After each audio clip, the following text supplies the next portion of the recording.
On ne demande rien. Ta mère t'a pas appris? On ne demande pas. Non. Si tu veux recevoir satisfaction, tu fais une offre. C'est ça qu'il faut faire pour obtenir tout ce que tu veux.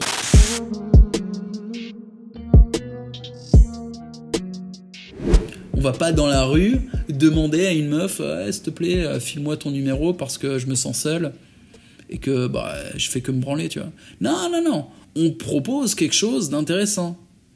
Mais bon, derrière, on a des conditions. Donc là, on va recevoir satisfaction. Donc en fait, faire une offre, c'est la bonne façon, c'est la façon intelligente de demander les choses. Même quand on a entre guillemets rien à offrir.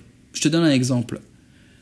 Si tu demandes de l'aide et que tu appelles un pote et que déjà dès le début de la conversation, tu lui casses les couilles en mode « Ah putain, j'ai besoin de ton aide là, j'ai besoin de toi, je sais pas quoi faire. Là. » Moi, si t'es mon pote, je suis en mode « mais tu crois que j'ai le temps là? Casse-toi. » Tac, j'ai déjà raccroché, je sais même pas ce qui lui est arrivé. Les chialeurs et les mecs qui me font perdre du temps, ça dégage.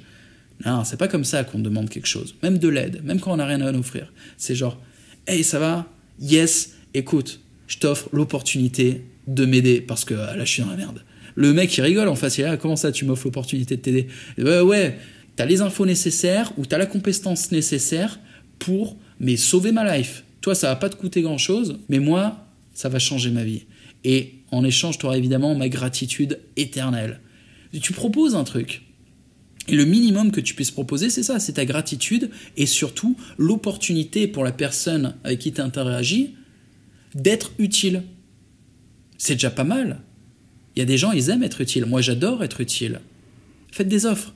Après, honnêtement, si vous voulez obtenir des choses de gens que vous ne connaissez pas, il ne faut pas compter juste sur le plaisir d'être utile ou le plaisir de faire des bonnes actions. Non, il faut quand même offrir quelque chose qui va les intéresser personnellement. Et là, c'est l'art du marketing, faire des offres. C'est pas juste offrir un produit ou un service. Non, il y a un package, tu vois. Il faut imaginer ça. Une offre, c'est toujours plusieurs éléments mis ensemble et enrobés dans un joli papier cadeau. Et le papier cadeau, ça va être la forme. C'est la manière dans laquelle, même pas tu parles, même pas tu bouges, la manière dont tu vibres. C'est le tout, c'est un global, c'est à quoi ça ressemble. C'est qu'est-ce que les gens ressentent quand ils reçoivent ton offre. Et ça passe beaucoup par comment toi tu te sens. Donc en fait, une des techniques pour exprimer une offre ou exprimer une requête au reste du monde, la base, c'est de se sentir bien. Okay ? Donc on va le mettre. C'est de gérer ses émotions pour faire une offre. Donc on ne demande pas, on offre. On ne demande rien, les gars. On offre. Et comment est-ce qu'on fait une offre? On le fait avec légèreté. La légèreté, c'est quoi? C'est à la fois te sentir très bien quand tu fais ton offre et être prêt psychologiquement à encaisser le non sans souffrir. Parce que sinon, si tu arrives avec toutes tes tensions et la peur du rejet ou la peur du refus, mais en fait, tu projettes tes émotions négatives sur la personne qui n'a rien demandé. Tu lui jettes de la merde au visage. Donc évidemment, tu ne vas pas être apprécié. Donc il faut rester conscient et faire preuve de légèreté. C'est pas évident, hein, la légèreté. Et ça passe par quoi? Bonnes émotions et encaisser le refus. Sans faire les grimaces. C'est vrai pour tout type de demande. Et je reprends l'exemple des femmes. Quand je demande quelque chose aux femmes, imagine, je demande un rendez-vous amoureux à une de mes amantes ou une nana qui n'est pas encore mon amante.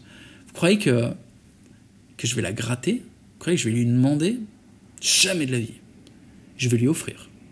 Je vais lui offrir l'opportunité incroyable d'avoir un rendez-vous intime avec moi dans un lieu qui l'a fait rêver pour avoir une activité qui est socialement acceptable.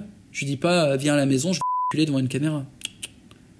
Je lui donne un prétexte, un truc qui fasse ah ouais d'accord.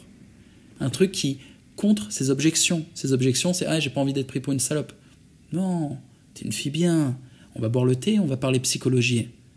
Et en plus, ce truc-là que tu voulais, je l'ai préparé pour toi. Avec beaucoup d'attention. La meuf, elle est comme une petite fille. Elle est là, ah, les yeux qui pétillent, tu vois. Elle attend la date avec impatience si tu as bien amené les choses. Surtout si tu as de la légèreté. Parce qu'avec la légèreté, donc tu es prêt à encaisser le non et puis tu vas la voir et tu lui fais ton offre sans trembler du menton. Tu lui fais ton offre en te sentant bien, en ayant vraiment une bonne émotion. Il y a deux choses. La première, c'est que les filles, les femmes sont des créatures empathiques. Elles peuvent le sentir, ce que tu ressens. Si tu te sens bien, elles se sentent bien, elles adorent être avec toi. Et c'est pour ça que les femmes m'apprécient. Parce que la plupart du temps, je me sens extrêmement bien. Et la deuxième chose, c'est que c'est quand même facile de dire oui à quelqu'un qui va pas te faire une crise si tu lui dis non. On a toujours envie de résister à quelqu'un qui est tendu. Si tu es crispé sur l'attente de l'acceptation de ton offre, les gens, ils n'ont pas envie de la prendre. Ils vont sentir que tu mets trop de pression, ça casse les couilles. Ils en veulent pas de ça. C'est sale, tout simplement. Et aussi, la légèreté implique que tu n'es pas tellement disponible. C'est vrai. Si tu n'avais pas plein d'opportunités autour de toi, tu serais extrêmement disponible. Ça se traduira par une tension. Tu vois, si tu es trop tendu, elle se dira, ah, il est trop dispo, ça le fait pas. Si tu arrives léger, elle se dit, putain, le mec a plein d'opportunités, donc il n'est pas disponible. Donc si jamais je lui dis non, son offre ne reviendra pas. Et là, elle commence à flipper, là, elle est sous pression. Et les rôles s'inversent, tu vois. C'est toi qui veux un truc à la base. Au final, c'est la fille qui est en mode, l'offre est tellement bonne, ça la stimule tellement, et elle veut accepter, quoi. Et puis finalement, elle accepte. Bah, je vais donner en fait les règles d'une bonne offre. Et la vidéo s'arrête comme ça, là. Oh, t'inquiète pas, ça continue sur Domination by Love. C'est le live numéro 5 qui s'appelle Obtiens satisfaction. Mise en pratique, je t'offre l'opportunité incroyable de me faire plaisir. Comment? Je t'explique. La chaîne est nouvelle, ok. J'ai besoin de la pousser pour avoir plus d'abonnés. Plus d'abonnés, ça veut dire plus d'argent, donc plus de femmes. Ouais, c'est logique. Alors, il suffit que tu postes un commentaire, que tu partages la vidéo, c'est pas grand-chose. Mais ça pousse la chaîne et c'est une petite aide comme ça dans mon plan de conquête du monde. Tu peux pas me le refuser, hein. Le monde m'appartient, c'est légitime, parce que j'ai décidé à un moment. Je te fais une grosse bise, je compte sur toi. Merci frérot, salut.